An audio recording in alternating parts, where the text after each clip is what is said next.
artist. This week we are starting a new project, and this project is 2 weeks long. So we will draw out all the lines this week, and then next week we will color it in. We are going to be focused on layers and landscape. So we are going to work on depth, so how far away something looks like it is, and how close something looks like it is on art. So in art, you can use depth to show if something's super far away. I can show you right now. So my hands, they're the same size, but if one is closer and one is further, the one that's further is going to be a whole lot smaller. So we're going to practice depth in our landscape as well as overlapping to show something is in front of something. This is as far as we'll get for this week. Here's mine. So it's a landscape, and we have layering. So parts are on top of other parts to show that they're closer up. Parts are bigger than other parts to show that they are closer. We have several layers. So we have the sky, we have this forest, we have a lake, we have a hill with a house and a car, another one with a barn, and then one even closer with just the tops of the trees. So this week we will just need our pencil, eraser, and I used a Sharpie, but you could use a black marker, a black crayon, or a black pen to outline everything.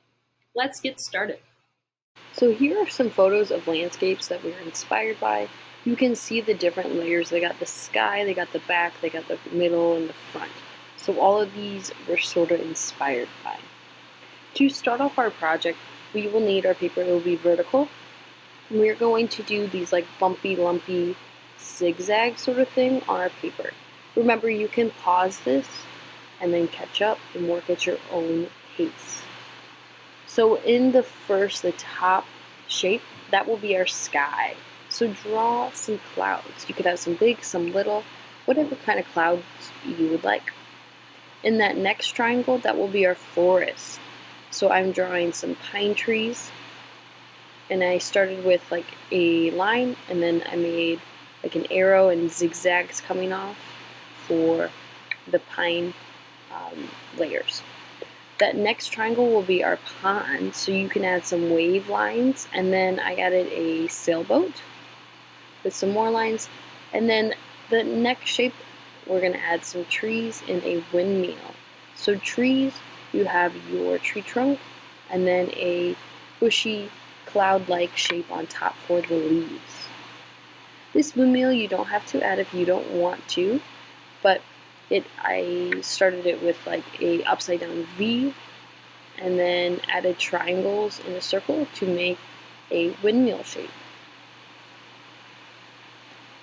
I added one more tree in this part, and I did the same way I did that. As you can see, those trees are bigger than those trees in the forest.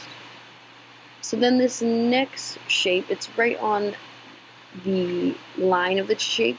We're going to draw a house and try it as best as you can. You can make it as simple as you need to, but we have our house with another tree by. And since we are focusing on overlapping and making things look like they're in front of other things, you will have to be erasing, just like I did for that tree. Like it went over top of the trees behind it, so I needed to erase those trees behind it. I also am adding this car on that layer. If you would rather do different kinds of layers and decide you don't want to do a house or a car and you instead want to do something else, go ahead and do that. That is totally okay. Next layer, we have a barn, and I did it pretty much the same way I did the house, and I included a silo. And a silo is where you keep grains at, so like the corn or the wheat, and that kind of looks like a castle, but it just has a triangle on top. I added some more buildings with windows and doors for that layer. And the last layer is going to be seeing the tops of the trees. So that is probably the easiest layer. Okay, so then after we're happy with our pencil, you know the drill. It is time to outline everything with a marker, a pen, or a crayon, or a colored pencil.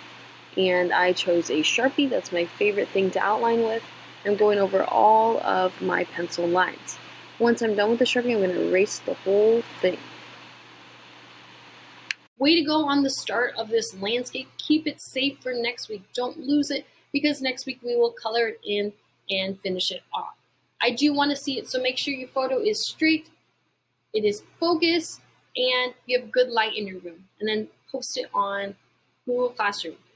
I hope you had fun. Bye!